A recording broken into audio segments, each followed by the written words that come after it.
नमस्कार सम्पूर्णमा म तपाईहरुलाई आज कक्षा 11 को लेखा विषय अन्तर्गत फाइनल अकाउन्ट अफ अ कम्पनीको दोस्रो भिडियो लिएर उपस्थित भएको छु। यस भिडियोमा हामी फाइनल अकाउन्ट कसरी गर्ने एउटा न्युमेरिकल प्रब्लम गरेर हेर्छौं।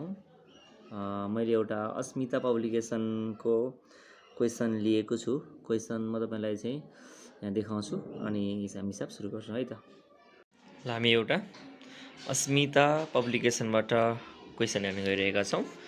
सबभन्दा पहिले क्वेशन यस प्रकार रहेछ। The following is the trial balance of a trader as on 31st December 2020। Debit balance र क्रेडिट ब्यालेन्स छुट्याएर गरिदियो यसले। पहिला हेरौं डेबिट ब्यालेन्स कहाँ पर्छ। म सरल हेरौं है त।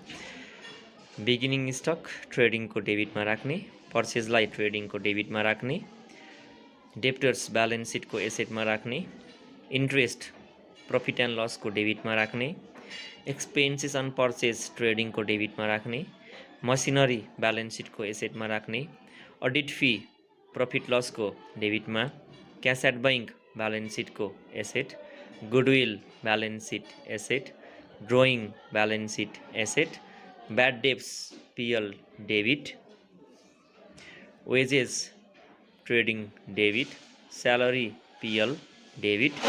क्रेडिट साइडबाट हेरौं सेल्स ट्रेडिङ को क्रेडिटमा, loan balance sheet liability, capital balance sheet liability, creditors balance sheet liability, bills payable balance sheet liability, commission PL को सीआरमा। अब हेरौं एडिशनल इन्फर्मेसनमा के छन्। क्लोजिङ स्टकलाई दुईटा पटक पोस्टिङ गर्ने, एक पटक ट्रेडिङ को सीआरमा, दोस्रो पटक ब्यालेन्स सिट को एसेटमा। डेप्रिसिएसन अन मसिनरी को दुई पटक पोस्टिङ, एक पटक प्रॉफिट लस को डेबिटमा, दोस्रो पटक ब्यालेन्स सिट को एसेटमा मसिनरीबाट घटाउने। यो अमाउन्ट निकाल्ने कसरी भन्ने कुरा होला। यहाँ मेसिनरी भन्ने कक्षा हेर्नुस् त। मेसिनरी भन्ने 4 लाख देखि मैले अब 4 लाख को 10% कति हुन्छ 40,000 हुन्छ। 40,000 अमाउन्ट राख्ने है त। अर्को आयो आउटस्ट्यान्डिङ एक्सपेन्सेस भन्ने छ। Salary 5,000, wages 2,000। के गर्ने भने यसको दुई पटक एन्ट्री हुन्छ। स्यालेरी को पीएल मा गएर स्यालेरीसँग जोड्ने, वेजेस को ट्रेडिङ मा गएर वेजेससँग जोड्ने र अर्को पटक दुईटैलाई स्यालेरी वेजेस दुईटैलाई ब्यालेन्स सिट को लायबिलिटीमा राख्ने। रिक्वायर भने trading account, profit and loss account र balance sheet as on 31st December 2020। ल यसको आधारमा हामी पहिला ट्रेडिङ बनाउँछौं अनि पीएल बनाउँछौं, ब्यालेन्स सिट बनाउँछौं।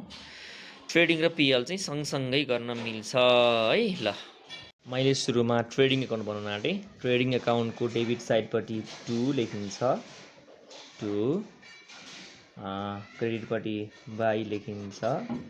यहाँ कम्पनीको नाम छ भने नाम लेख्ने, डेट छ भने डेट लेख्ने, पर्टिकुलर्स अमाउन्ट, टपमा डीआर र सीआर 2। के पर्छ हेरौं। एउटा ओपनिङ स्टक, ओपनिङ स्टक रहेछ 150, 2 पर्चेज रहेछ 3 लाख। त्यसै गरी एक्सपेन्सेस अन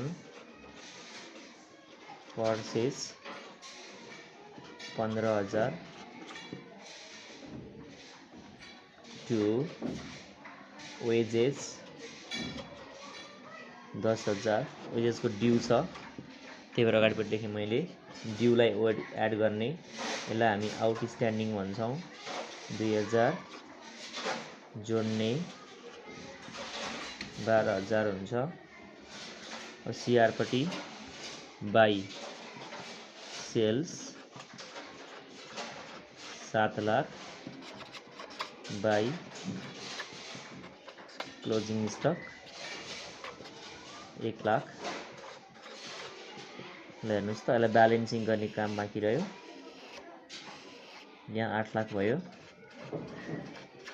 यतापट्टि नि 8 लाख पुग्नु पर्यो। त्यो लाइन सिधा हुनुपर्छ 8 लाख। अन्तिममा डबल लाइन तान्ने। डीआर पट्टि कम देखिरहेको छु मैले।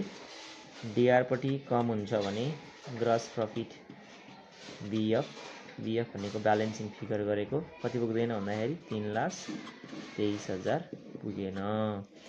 ल यो ट्रेडिङ एकाउन्ट बन्यो। हेर्नुहोस् त यसको मुनि पिएल गर्न मिल्छ तर अट्दैन। मैले अर्को पानामा बनाउँछु म है। तपाईँहरूले चाहिँ यसको मुनि ट्रेडिङ र पिएल सँगै बनाउन सक्नुहुन्छ।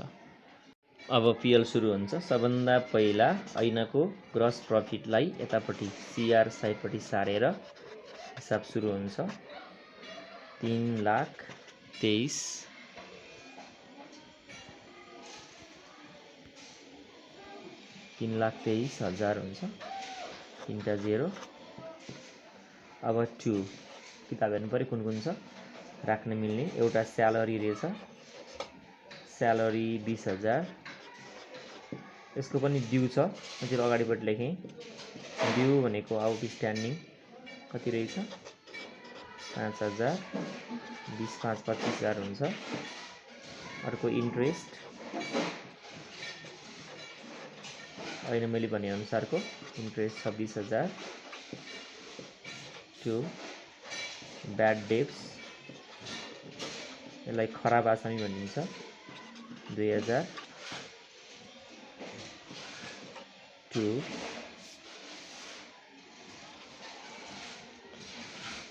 अडिट फी आयो। अर्को अडिट फी पनि 2,000 रहेछ।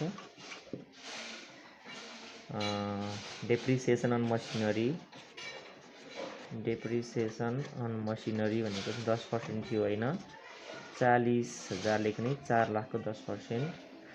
पारिपट्टि गएर एउटा मात्रै छ बाई कमिसन लेख्ने, कमिसन 3,000। फेरि यसलाई ब्यालेन्सिङ गरेर हेर्ने। ब्यालेन्सिङ गर्दा अहिले पनि सिआर साइडपट्टि कम देखिरहेको छु मैले। यहाँ कति भयो 3,26,000 है, 326। यतापट्टि नि सोही रकम लेख्ने, नपुगेको थप्ने। यो सिधा हुनु, दुईटा सिधा हुनुपर्छ। 3,26,000। डिआरपट्टि कम छ, कम भयो के गर्ने नेट प्रफिट राखेर ब्यालेन्स गर्ने। यसलाई ब्यालेन्सिङ फिगर भनिन्छ। 2,31,000 राख्यो भने यो पुरा हुन्छ। ल यसरी बनाएँ मैले प्रफिट लस एकाउन्ट है त। अब छ ब्यालेन्स सिट। यसको अलिक फर्मेट फरक हुन्छ। डट company balance sheet as on 31 date राख्ने। यतापट्टि क्यापिटल ल्याबिलिटिज एज एमाउन्ट आरियस, एसेट्स एमाउन्ट आरियस। सबभन्दा पहिला यतापट्टि लेखौँ क्यापिटल कहाँ छ खोजेर सुरुमा लेख्नुपर्छ।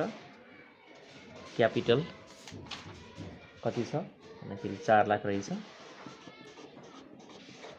4 लाख। अहिले नेट प्रफिट आएको छ जोड्ने, नेट लस आयो भने घटाउने। अहिले नेट प्रफिट छ जोड्ने। नेट प्रफिट कति रहेछ 2,31,000। ड्रोइङ पनि छ, ड्रोइङ घटाउनु पर्छ। ड्रोइङ रहेछ 50,000। ब्राकेटमा राख्ने घटाउने भएदेखि कति हुन्छ भन्दाखेरि 5,81,000 हुन्छ।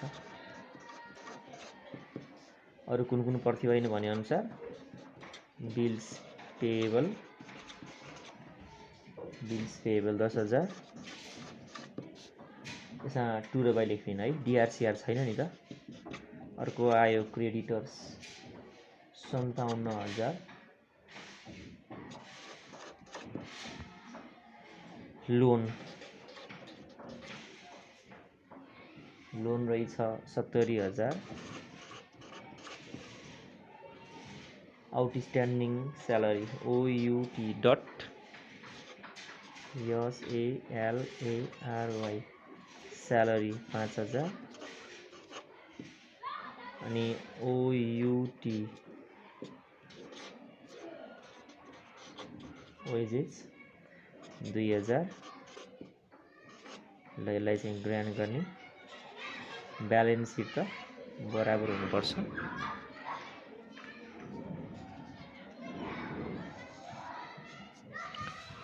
अब जाउँ एसेट साइडपट्टि।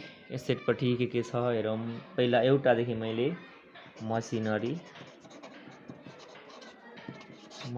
रहेछ 4 लाख। यसको लेस गर्ने डिइपिएन डेप्रिसिएसन घटाउने होइन, हामीले पिएलको डिआरमा कति राखेको थियो 40,000, यो घट्छ 3,60,000 बच्यो। अर्को डेप्टर्स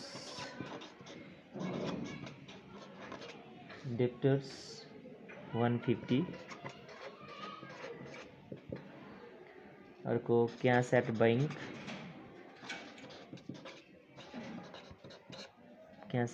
1 लाख। गुडविल 15,000। ल अब यो बोथ साइड इक्वल भइसक्यो होला सायद, हेरौँ जोडेर हेरौँ थाहा हुन्छ। यतापट्टि 7,25,000, 7 लाख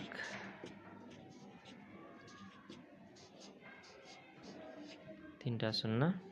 यतापट्टि पनि 7,25 पुग्छ, 5, 6, 7,25 पुग्छ, 7।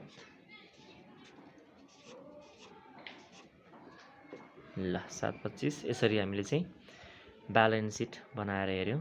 तपाईँहरूलाई बोर्ड इक्जाममा यसबाट चाहिँ पोहोर 15 मार्क्सको आइरहेको थियो 11 कक्षामा। अब योपालि अलि समायोजन भएर जे होस् 10 देखि 15 मार्क्सको क्वेसन चाहिँ आउँछ। ल यो भिडियोमा यति भयो।